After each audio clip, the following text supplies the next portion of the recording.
मोहन स्वभाव का बड़ा भोला था। वह अपने आसपास जब भी गरीबी और लोगों की तकलीफ को देखता तो बहुत दुखी होता।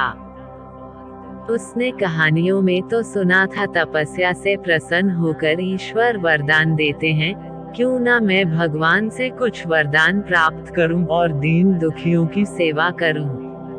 ऐसा विचार कर मोहन पहाड़ों पर चला गया, जहां बेहद सघन वन थे।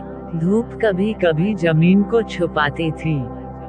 ऐसी स्थिति में वह एक कंदरा में बैठ तपस्या में लीन हो गया। तपस्या करते हुए काफी समय व्यतीत हो गया। कठिन तपस्या को देख ईश्वर प्रकट हुए और उसे तपस्या से जागने को कहा। मोहन काफी प्रसन्न था, वह साक्षात अपने ईश्वर का दर्शन कर पा रहा था। यह उसके लिए सौभाग्य की बात है। ईश्वर, मोहन, मैं तुम्हारे तपस्या से प्रसन्न हूँ, कहो मुझसे क्या आशा करते हो। मोहन, प्रभु, मुझे आपके दर्शन हो गए, मेरा जीवन धन्य हो गया। अब मुझे किसी और चीज की आशा नहीं है। ईश्वर, फिर भी तुम मुझसे कुछ मांगना चाहते हो तो मांगो, मैं तुम्हें अवश्य वरदान दूंगा। मोहन, प्रभु, मैं अपने आसपास लोगों की तकलीफ देखता हूँ तो काफी दुखी होता हूँ। कृपया उन्हें दूर करने का कोई उपाय बताइए। ईश्वर ने एक पत्ते से भरा हुआ डाली मोहन को दिया और कहा, यह पत्ते सदा हरे भरे रहेंगे और डाली से कभी कम नहीं होंगे। किसी भूखे और दरिद्र व्यक्ति को देखो तो यह पत्ता निचोड़कर उसके मुंह में एक बूंद डाल देना, वह बलवान हो जाएगा, उसके दुख तकलीफ तत्काल दूर हो जाएंगी। ऐसा कहते हुए ईश्वर अंतर्ध्यान हो गए। अब मोहन, जो अंततः मनुष्य ठहरा, उसके मन में नए नए विचार उत्पन्न होने लगे। अब मैं गांव जाऊंगा और लोगों को यह सभी आश्चर्यजनक कार्य करके दिखाऊंगा तो मेरा नाम होगा।